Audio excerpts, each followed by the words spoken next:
Hello, and welcome to Integrative Therapeutics. My name's Todd Foreman. I'm a physical therapist, and I'm the owner of Integrative Therapeutics here in Natick, Massachusetts. And I want to talk to you a little bit about lower back pain. Specifically, physical therapy is how it relates to lower back pain. Now, lower back pain is a nearly universal phenomenon in this country. Over 80% of adults will have at least one incident of debilitating lower back pain at least once in their lifetime. It's a nearly universal problem. The issue with lower back pain, though, is that while the symptom is universal, the cause is often very individual. And this is why, despite almost everyone being plagued by lower back pain, no one has come up with a really good way to treat it. This is sort of the musculoskeletal equivalent of the common cold. Everyone has it, everyone suffers from it, but there's really no one thing, no one intervention that will cure it in all of the people. Well, all the people that have it. Well, why is that? Well, the issue is really because lower back pain is very often mechanical pain. And mechanical pain is very different from pain from an injury or pain from inflammation. Let me see if I can give you a simple explanation. If I take my finger and I pull it back like this, I'll feel a little stretch in my palm. And if I let it go, nothing comes of it. In a few seconds, the symptom goes away entirely. If I take my finger and I pull it back like that and I hold it there for an hour, this part of my palm and front part of my finger is going to get really uncomfortable. It's going to hurt. Now, I can x-ray, I can MRI, I can CAT scan, I can biopsy this tissue into my finger immediately when it's so painful, and every single one of those diagnostic tests is going to come back normal. Just like with many people with lower back pain, they've gone to see a physician and then an orthopedist, and then they've had x-rays, they've had CAT scans, they've had MRIs, and most of these things are normal. And the docs tell them, well, you're fine. Well, you're fine, but it still hurts. But very often what happens in the lumbar spine is a combination of what I'll describe as a dysfunction or an aberration in normal motion that results in increased mechanical stress, and that in turn causes lower back pain. So we've got a mechanical cause for the pain.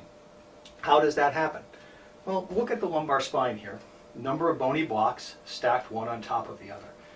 Each bony block there is supposed to move. It's supposed to forward and backward bend, side bend to either side, and twist to either side on its partner, on the one that it sits on.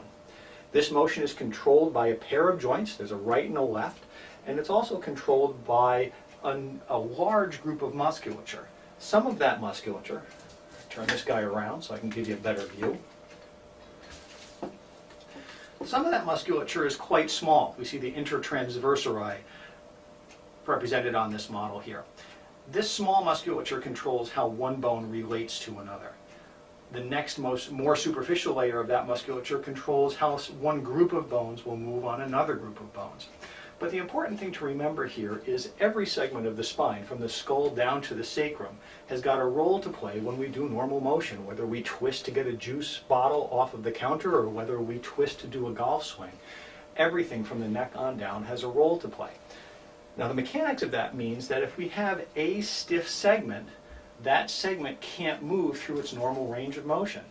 And what happens is that while we function, if a given segment can't do its job, the other segments have to make up for that. They have to go through a greater excursion or bear a greater percentage than normal of the mechanical load we're placing on it.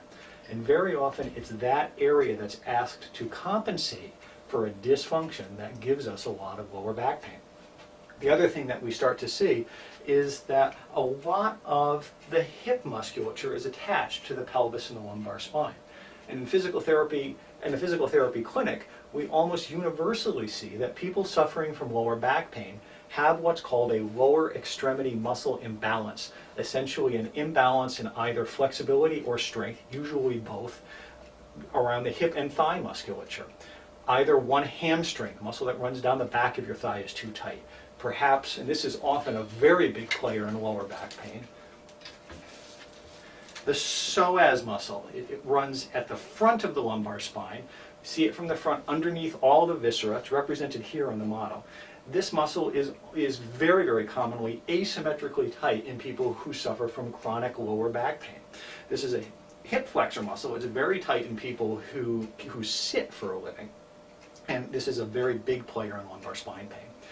In general, our job as physical therapists is to determine exactly which one of these combinations of causes, tight hip flexor, stiff segment in the thoracic spine, stiff segment in the lumbar spine, a weakness in the abdominal muscles, weakness in the gluteal muscles, weakness in the hamstring muscles, or any combination of these. Our job as physical therapists is to evaluate what an individual person has, which combination of these dysfunctions an individual person has coming into us, and then plot a logical course to address these issues and ultimately bring the problem to resolution.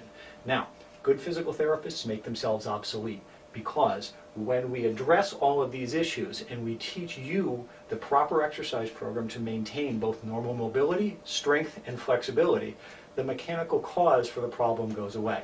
The back pain goes away, but most importantly, you've got a tool to keep the back pain at bay. You've got a tool to not only just manage the symptom, but cure the cause so that you can go out and function and do the things that you want to do without ever having to darken the office of a physical therapist again. Thanks.